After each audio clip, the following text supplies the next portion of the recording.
Welcome back, I'm Sam, and in today's video we are going to talk about a very interesting approach Lewis Hamilton used for the Canadian Grand Prix. He came back with a second place finish and a very clear message for anyone who thinks his best days are behind him. Today we are breaking down exactly what happened, what it means for Ferrari going forward, and why the 2027 regulations could be the biggest threat to Maranello's championship ambitions. Let us start with the simulator. In modern Formula 1, the simulator is everything. It is the absolute core of how teams prepare for a race weekend. Young drivers like Kimi Antonelli practically live in it. They use it to test dozens of different setups, learn the exact braking points of tracks, and find every last millisecond before they even arrive at the circuit. The simulator is supposed to be the ultimate tool for correlation, ensuring that the car behaves on track exactly as the engineers predicted in the factory. But for the Canadian Grand Prix, Lewis Hamilton decided to do something completely different. He skipped the simulator entirely, choosing to rely on his own experience. And it worked brilliantly. Hamilton had his absolute best weekend of the 2026 season so far. He looked comfortable, confident, and fast from the very first practice session. He outpaced his teammate Charles Leclerc in every single qualifying segment, both for the sprint and the main Grand Prix. He finished second in the race, securing his best result since joining Ferrari and proving he still has the raw pace to compete at the very front. It was a statement performance. So why did he skip the simulator? Hamilton explained it perfectly. He said that the simulator was actually leading him in the wrong direction with his car setup. The correlation between the virtual world and the real track was just not there for him. He pointed out that the new 2026 cars are very complex and the track conditions change so fast that a simulator cannot always predict what will happen. Hamilton was very open about his decision. He said, "If you look at the two best races I've had, I didn't use a simulator." And that's honestly how it was. Pretty much all the championships before, except for probably 2008, I didn't use the sim. So it's not a necessity. It's a tool that can be powerful. But for me, I'm old school. I'm probably better without it. He also pointed out that there are just too many risks involved when the simulator data does not match the real world. If you build your entire weekend around virtual data that turns out to be wrong, you spend the whole weekend trying to fix the car. This is a massive statement from a 7-time world champion. It shows that Hamilton trusts his own feeling in the car more than a computer program.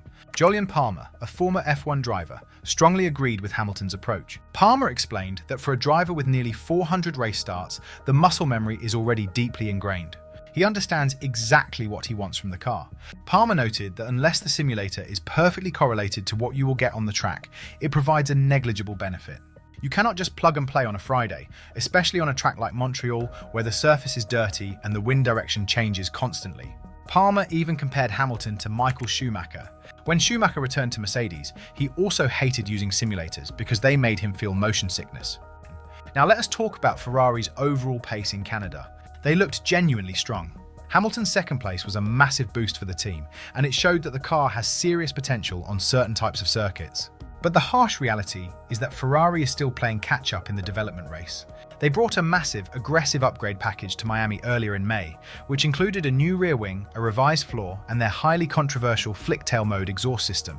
While these upgrades have definitely improved the car's balance and drivability, they are still trailing behind Mercedes in the championship. The good news for Ferrari fans is that the development push is far from over. More upgrades are definitely coming. Reports from Italian media suggest that Ferrari is working hard on developing a completely new rear suspension concept.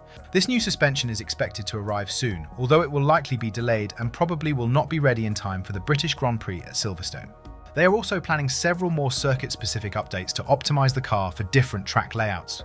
However, behind the scenes, the real focus at Maranello is already starting to shift towards the future and the looming threat of new regulations. And that brings us to the 2027 regulations. This is where the political battle gets very interesting and very worrying for Ferrari. The FIA is currently evaluating a plan to completely ban the blown exhaust concept from 2027 onwards. This is a huge deal that could reshape the competitive order. Ferrari's current aerodynamic philosophy relies heavily on this flick-tail mode exhaust system. By using a plate that covers the bottom half of the exhaust exit, Ferrari manages to speed up the airflow from the diffuser and significantly improves the efficiency of the lower part of the rear wing. It is a brilliant piece of engineering that exploits a grey area in the rules. It is estimated by paddock insiders that this exhaust trick is worth up to half a second per lap for Ferrari. That is an absolutely massive amount of lap time in modern Formula 1. If the FIA goes through with the ban, Ferrari will lose a major competitive advantage that they have spent a lot of time and resources developing. And the worst part for Ferrari is that they are entirely isolated in this fight. All four of the other engine manufacturers, Mercedes, Red Bull, Audi, and Honda, are reportedly ready to vote in favour of the FIA's ban. They all want to close this loophole before Ferrari can exploit it any further. If this ban is approved, Ferrari will be forced to completely rethink their aerodynamic concept for the 2027 season.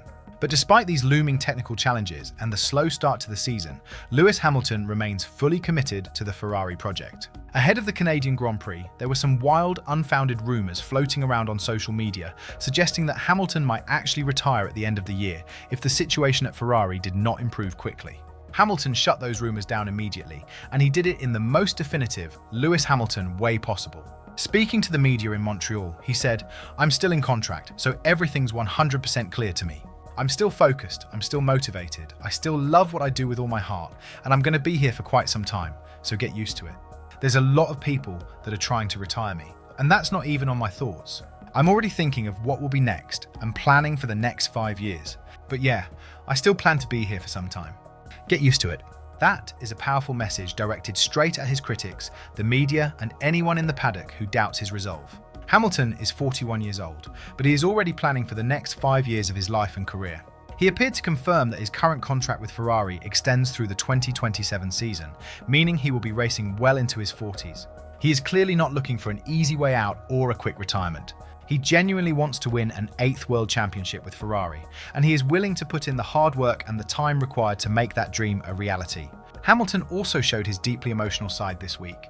He openly admitted that he shed a tear when his boyhood soccer team, Arsenal, finally won the English Premier League title after an agonising 22-year wait. He noted that the last time Arsenal won the title, he was just a 19-year-old racing in Formula 3. He said he was incredibly inspired by the direction the club has taken and how they have successfully rebuilt themselves over the past few years. You can absolutely bet that Hamilton wants to do the exact same thing with Scuderia Ferrari, help rebuild the team, change the culture, and finally end their own long, painful championship drought. So, what does all of this mean for the rest of the 2026 Formula One season? First, it means we have a highly motivated, reinvigorated Lewis Hamilton who has found a way to make the tricky Ferrari work for him by trusting his own raw instincts instead of relying on a simulator that he feels is flawed. Second, it means Ferrari has decent underlying pace, but they desperately need their upcoming suspension and aero upgrades to work perfectly if they want to consistently challenge Mercedes and Kimi Antonelli for race wins. And finally, it means that the political battle over the 2027 technical rules is already heating up behind the scenes, with Ferrari fighting to save their most crucial aerodynamic innovation. The Canadian Grand Prix showed us that the old-school approach still has a place in modern Formula One. Lewis Hamilton does not need a computer to tell him how to drive fast. He just needs a car that he can feel underneath him. And if Ferrari can give him that, the rest of the grid should be very worried. What do you think about Hamilton's decision to skip the simulator? Do you think it gives him an edge, or is it a risk? And how much will the 2027 exhaust ban hurt Ferrari? Let me know your thoughts in the comments below.